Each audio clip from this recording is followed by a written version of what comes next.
No Oriente Próximo o conflito recrúe, conta xa 1.400 falecidos. A OTAN derrubou outro misil sobre territorio turco lanzado dende Irán. Macron anuncia unha misión para abrir o estreito de Hormuz. Mentres, Irán ataca unha refinería de petróleo en Bahrein e Israel anuncia unha ofensiva a grande escala contra infraestructuras en Irán. Trump acaba de declarar que a guerra está a piques de rematar. Galicia vai apoiar as empresas que exportan a Oriente Medio. Son medio milleiro, fundamentalmente do sector téxtil, agroalimentario e da automoción. Moven uns 600 millóns de euros ao ano. A Xunta activa un plan para protexelas do impacto da guerra. Bota a andar o Portugal de Antonio José Seguro. O presidente da República tomou posesión como novo xefe de Estado. Foi nunha cerimonia a que asistiu o rei Filipe e onde Seguro fixo múltiples chamadas ao consenso e gabou a confraternidade entre España e Portugal. Comezamos, boas noites. Medio milleiro de empresas galegas exportan os seus produtos e servizos a Oriente Medio. Para apoialas, ante o conflito bélico da zona, a Xunta acaba de activar un plan que reforza o contacto con elas e se anticipa a posibles consecuencias. Ana Carpintero. A primeira medida será reunir xa mañá mesmo as empresas para analizar con elas posibles cambios nas rutas comerciais e outros apoios para os sectores afectados neste contexto internacional. O presidente Alfonso Rueda destaca a importancia de que Galicia avance na súa autonomía enerxética aproveitando os recursos naturais para garantir o funcionamento da industria. A automoción, o téxtil e o sector agroalimentario suman o 90% das exportacións galegas a Oriente Medio, con Emiratos e Arabia Saudita como principais destinos. En total, 600 empresas afectadas con 600 millóns de euros de volume de negocio en xogo, contando coas importacións. Todo o que podamos facer para protexer do xeito máis eficaz posible as nosas empresas exportadoras das repercusións económicas da situación actual mundial, faremos todo o que está na nosa man. A Xunta convoca este martes as principais asociacións empresariais para coñecer de primeira man a súa situación e necesidades. Analizar tamén posibles cambios nas rutas comerciais e avaliar concretas medidas de apoio que precisen as empresas se fose necesario. E análise tamén do impacto que está tendo na industria galega a suba do prezo do petróleo. Galicia ten enormes posibilidades por os nosos recursos naturais e, polo tanto, tamén é importante agora canto a menor dependencia, cando se producen este tipo de acontecimentos, canto a menor dependencia en canto ás fontes de enerxía para o funcionamento da industria, moitísimo millor. Preto do 70% dos produtos galegos que se venden fora van a países da Unión Europea. Noticia de última hora, Donald Trump acaba de afirmar que a guerra de Irán está prácticamente rematada. A guerra, despois de 9 días de conflicto, deixa máis de 1.400 falecidos no fogo cruzado entre Estados Unidos, Israel e Irán. As defensas da OTAN derribaron este luns un segundo misil iraniano no espazo aéreo de Turquía. O goberno turco advirte que responderá ante calquera provocación de Irán.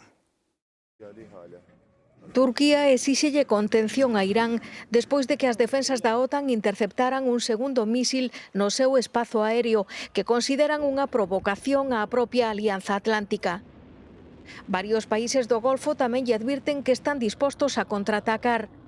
Este luns, drons iranianos caeron sobre Qatar, Arabia Saudita e Bahrein, onde se incendiou a maior refinería de petróleo do país.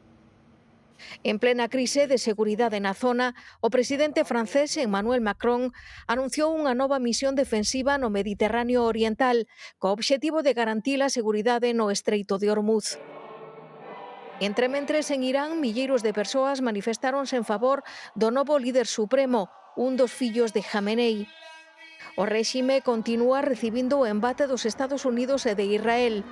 O exército de Netanyahu iniciou este luns unha nova ondada de ataques a grande escala en varios puntos do país, ao tempo que mantén a súa ofensiva no sur do Líbano, onde aumentaron a case 500 os falecidos e a 500.000 os desprazados. Este luns ameazaba con ser unha xornada negra nas bolsas, pero co paso das horas os mercados lograron conter as perdas. O IBEX 35 español, que chegou a caer un 3%, pechou o día cun descenso de 9 décimas. O anuncio do G7 de liberar parte das súas reservas de petróleo permitiu frear tamén o encarecemento do barril. Con todo, o Brent, o principal de referencia en Europa, superaba a barreira dos $100. Logo das últimas declaracións de Trump, hai só uns minutos sobre a posible fin da guerra, o petróleo caeu un 10%. Os ministros de Economía e Finanzas da zona euro analizan o impacto da crise en Oriente Próximo. O Eurogrupo insiste en que a economía europea parte dunha base sólida, pero admite que o conflito pode complicar as perspectivas. De momento, non hai medidas concretas. Bruxelas, María Calvo. Sí, o presidente do Eurogrupo admite que Europa agora mesmo non ten que dar pasos, senón saltos cara adiante para reforzar a súa economía, pero polo momento, como dis, non concretaron medidas. Iso sí, os ministros de Economía e de Finanzas apoian estudar esa posibilidade de liberar as reservas de petróleo, malia que o G7 hoxe finalmente non chegou a un acordo. O Eurogrupo recoñece que agora mesmo a Unión vai atravesar un período de turbulencias marcado polas tensións xeopolíticas e tamén por esa suba dos prezos da enerxía que din se produciu moito máis rápido que cando foi a invasión de Ucraína. Aínda así, recoñecen que o punto de partida é moito máis positivo despois dun 2025 de crecemento e de inflación máis controlada. Aquí, desde o Eurogrupo, seguirán vixiantes como evoluciona a situación porque todo dependerá da evolución do conflito, da súa duración e da súa intensidade. Grazas, María. Co barril de Brent en máximos, os carburantes non deixan de subir. Desde o inicio do conflicto, o diésel, o que máis subiu, encareceu máis de 30 céntimos por litro. Patricia. Sí, o diésel de media págase hoxe en España €1,78. Isto son 33 céntimos máis que hai xusto unha semana, aínda que menos tamén subiu considerablemente a gasolina. Pagámola hoxe 16 céntimos máis caros que o pasado luns e de media está a €1,67. Esta alza dos carburantes, din os expertos, podería non quedar aquí e se sigue así a situación máis cedo que tarde veremos o diésel superar a barreira psicolóxica dos €2 por litro, prezos máximos que se acadaron no peor da crise enerxética que seguiu a invasión rusa de Ucraína. Ante esta situación, as organizacións de consumidores piden ao goberno que tome medidas. Facua pide que se topen os prezos para evitar unhas subas que cualifica de especulativas e a ONU pide ao goberno que rebaixe o IVA da enerxía e os carburantes. O goberno di que segue atentamente a evolución e non descarta tomar medidas de apoio. Entra en vigor o desconto extraordinario nos combustibles aprobado polo goberno do conservador Luis Montenegro. O goberno luso aplica unha rebaixa de 3 céntimos e medio por litro no imposto que grava os carburantes, sempre e cando este suban máis de 10 céntimos nunha semana. A gasolina págase hoxe en Portugal a 1,85 € o litro e o diésel chega a 1,93 sen este desconto. O campo está sendo un dos grandes prexudicados deste encarecemento do combustible. En algúns puntos de Galicia, o gasóleo agrícola subiu preto dun 50% desde o inicio da guerra. Chega, ademais, ás portas da época de máis movemento de maquinaria. Os agricultores creen que detrás deste incremento agóchanse movementos especulativos. Na cooperativa Covideza, o litro do gasóleo cobráronllelo o venres pasado case un 50% máis caro que hai 2 semanas. Estábamos sobre 0,90, 0,80 e pico, e hoxe estamos a un 30 e pico. A suba do petróleo explica parte do encarecemento, pero non todo. Non hai nada que justifique que suba un 60% en 10 días. Non hai nada que cando o barril só suba un 10. E despois que están especulando, alguén está ganando moito diñeiro no medio. E tampouco ven normal un traslado tan inmediato á gasolineira. Que subirse dentro dun par de meses sería entendible, pero non agora, porque foi saltar a alarma e de repente empezar a subir. Alguén se está lucrando. O combustible sobelles, ademais, no peor momento do ano. De botar fertilizantes, segar a erva, recollela, ensilala, todo. É cando máis gasoil gastamos na máquinas. Estáse disparando tamén o prezo dos fertilizantes. O gas natural, materia prima fundamental na súa fabricación, anda polas nubes e quen o paga é sempre o mesmo. Sube que o gasoil todo derivado do gasoil que nos repercute a nós, como abonos químicos, plásticos e todo, é o noso produto, o leite non sube. Piden rebaixas fiscais e maior control da cadea de prezos para evitar un escenario que ameace a viabilidade das explotacións. O foco está no petróleo e o gas, pero o certo é que nada subiu máis desde o comezo da guerra que a luz. O seu prezo multiplicouse por 8 nestes case 10 días de conflito. A tensión nos mercados mundiais dispara o prezo da enerxía e expertos que apuntan ata un 50% no recibo da luz. Está la cosa pinta mal, pinta mal. Unha escalada de prezos que xa está chegando aos fogares, os consumidores comezan a buscar alternativas. Hai que tomar medidas, hai que poner menos lavadoras, menos lavavajillas, cocinar cosas rápidas. E que os electrodomésticos representan un 55% da factura dunha vivenda. Se botamos contas... Quizá a secadora sexa o electrodoméstico que máis consume nun fogar, vale? Porque é o aparato que máis kilovatios gasta por hora. Tamén o frigorífico pola cantidade de horas de funcionamento. Desconectar os electrodomésticos cando sexa posible suma tamén no aforro de luz. É unha medida para reducir siquiera un pouquiño máis ese consumo global de toda unha casa, que é alto. O Goberno anuncia medidas para responder a esta situación de crise. Actuar en el impacto que genera, sin lugar a dudas, de pérdida de poder adquisitivo, pero en sectores, algunos de ellos que son importantes en nuestro país. O Partido Popular propón rebaixas fiscais que chegue aos petos dos fogares. Que pensemos en el ciudadano, que demos respuesta para que el ciudadano pueda llegar a final de mes en condiciones, o por lo menos amortiguado toda esta dificultad que ya cualquiera de ustedes puede estar sufriendo, por ejemplo, con el precio de la energía, ¿no? E pide que o presidente do Goberno compareza no Congreso para dar conta da situación.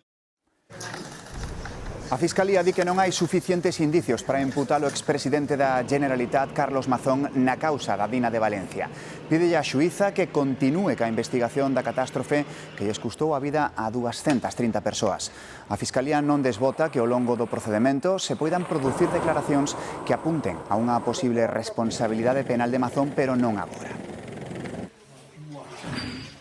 Portugal xa ten novo xefe de Estado. Antonio José Seguro tomou posesión como presidente da República. Foi nunha cerimonia en que deixou patentes os lazos que unen Portugal e España. Lisboa, Marcos Sueiro. Que tal, Pablo? Portugal, como dis, viviu un día importante. A presidencia de Antonio José Seguro inaugura un novo ciclo político nun país que procura a estabilidade. Ese é o primeiro obxectivo do presidente, que tras xurar esta mañá o seu cargo na Asamblea, asegurou que traballará precisamente para procurar a estabilidade, evitar os extremos e defender a forza da lei. Foi unha cerimonia, como imaxinan, xa de símbolos. A presenza de mandatarios estranxeiros e tamén do rei Filipe puxo de manifesto a vontade de cooperación do novo presidente da República. Recapitulamos agora os momentos importantes da cerimonia con imaxes propias recollidas polo equipo da Galega desplazado a Lisboa. Coa Asamblea da República como escenario nunha cerimonia solemne con preto de 600 convidados chegados de dentro e fora de Portugal, o socialista Antonio José Seguro tomou posesión como novo presidente da República Portuguesa. Entre eses convidados, o presidente saínte, Marcelo Rebelo de Sousa, mandatarios de países lusófonos e o rei Filipe VI. Para el, tivo unhas palabras especiais, José Seguro. Sei que ambos preferimos os camiños ás fronteiras. Sinergias que unem territórios, aproximam pessoas e transformam a vizinhança numa relação de amizade e cooperação. A cooperación máis alá das fronteiras foi unha das liñas principais do discurso do novo presidente. Tamén a estabilidade fronte aos extremismos. Seguro amosouse disposto a tomar decisións que acaben cos problemas estruturais de Portugal, como o avellentamento demográfico, a falta de oportunidades pros máis novos, a vivenda ou a sanidade. O novo presidente recoñeceu que as súas decisións non agradarán a todos, pero tratará a todos os partidos por igual e a súa independencia será o seu maior garante. Antonio José Seguro defendeu o papel de Portugal dentro de Europa e do mundo, nun tempo, dixo, cando ningún país pode resolver os seus problemas en solitario. O Portugal de José Seguro xa botou a andar. Galicia vai tentar recuperar os 2.300.000 euros que custou recoller os pellets da costa no ano 2023. A Xunta vai recorrer á Xustiza para que o Goberno Central exixa esta indemnización á armadora polos servizos de limpeza.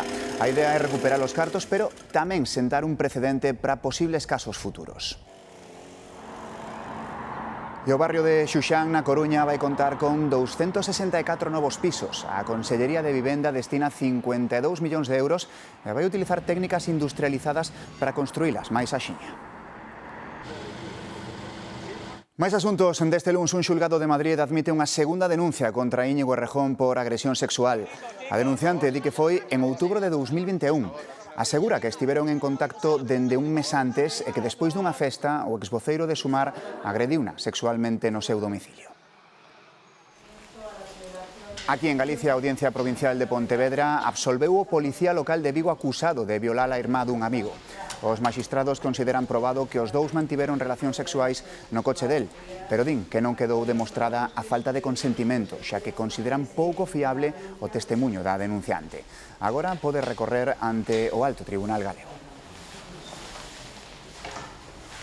Para evitar as agresións sexuais mediante sumisión química estáse estendendo o uso das pulseiras Centinela, capaces de detectar se unha bebida foi adulterada con drogas. Xa hai concellos que as reparten nas festas.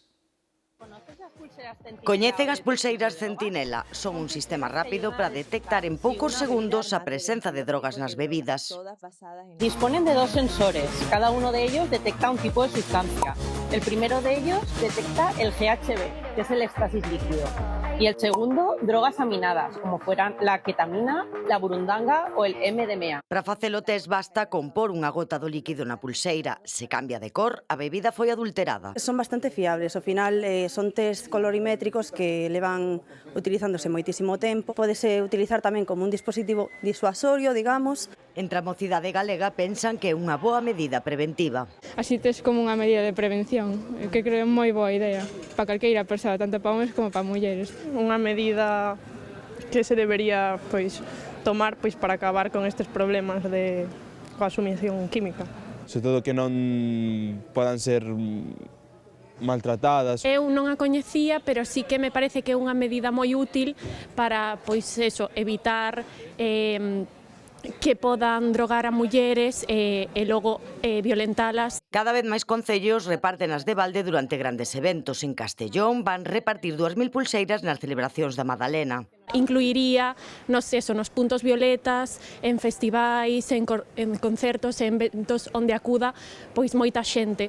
O obxectivo é, claro, a prevención de agresións sexuais por casos de submisión química.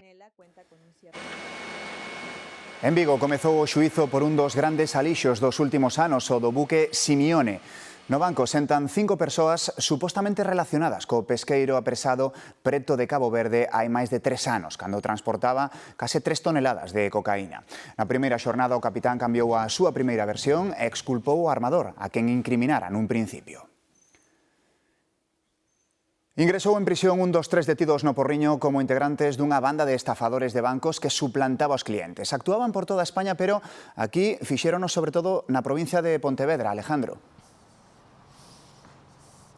Si, o líder desta banda xa ingresou en prisión e as outras dúas persoas, dúas mulleres, xa quedaron en liberdade con cargos. Estas 3 persoas supostamente cometeron ata 30 estafas en diferentes bancos de España, suplantando identidades de clientes en tan só un mes. Ademais, os axentes durante este operativo requisaron ata 60 DNIs orixinais e tamén 5.500 euros en efectivo que creen que foron conseguidos nunha estafa que cometeron na localidade de Tomiño. Como ti ben indicabas, aquí en Galicia actuaban sobre todo nesta provincia de Pontevedra, no Porriño, onde esas dúas mulleres foron detidas cando ían a actuar, pero tamén na comarca do Condado, nas Rías Baixas e Lalín.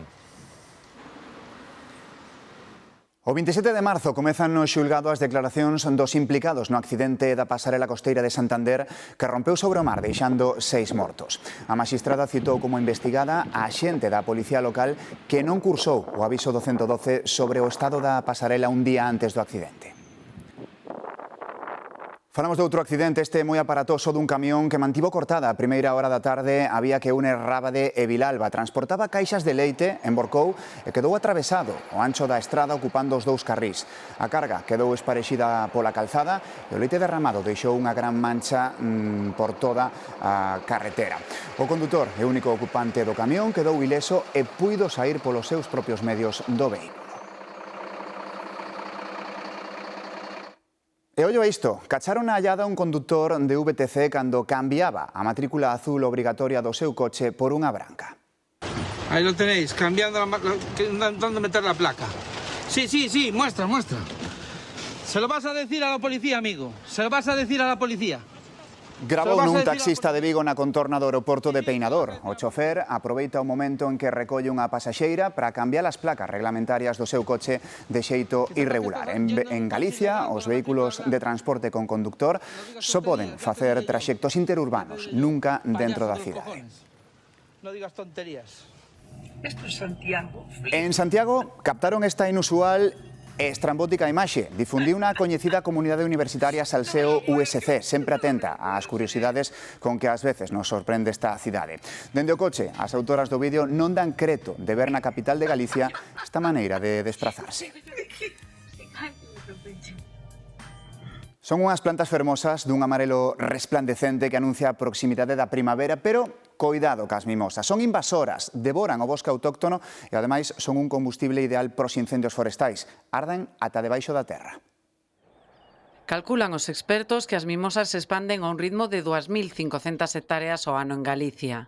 A superficie do ribeiro, eu creo que entre o 80 e o 90% do territorio. Pablo é o fundador de Ridimoas, unha asociación que recupera o bosque autóctono. Estes terreos son a última incorporación. Mercáronos para liberalos de mimosas, porque xa ameazaban as casas, un perigo en caso de incendio. Isto arde como se fora turba. Entonces non eres capaz de parar o lume.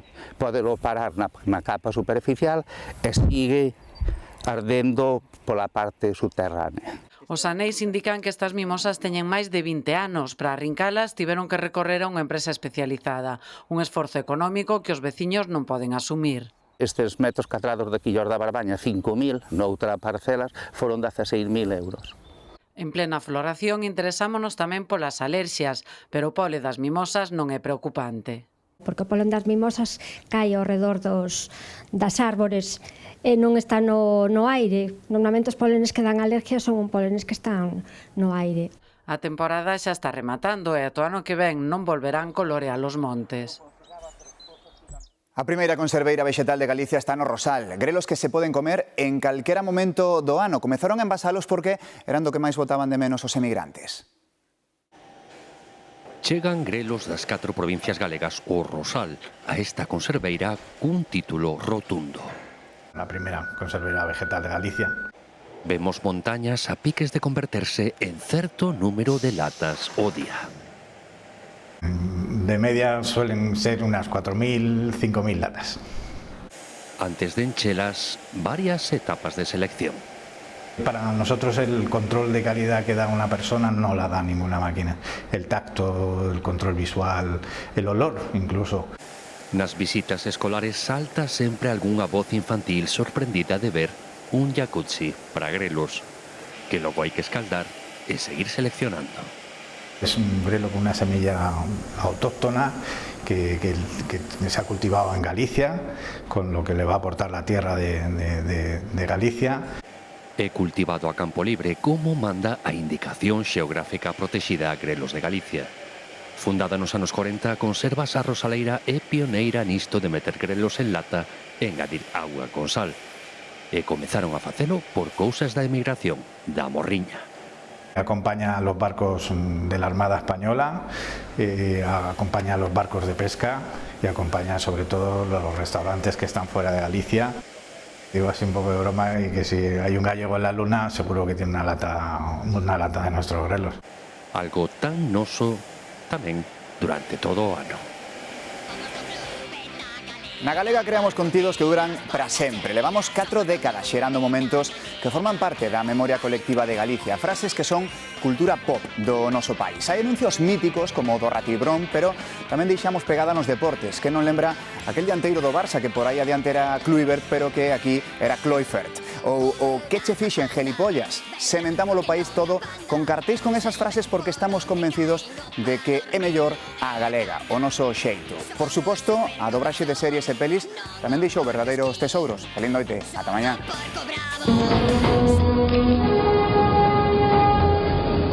Arrañada, raparigo.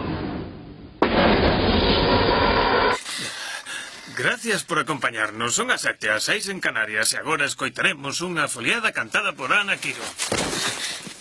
Xa está ben, nenos. Se vos portades mal, poño bolo cun fino. Cuiño, cuiño, cuiño, cuiño, cuiño, cuiño.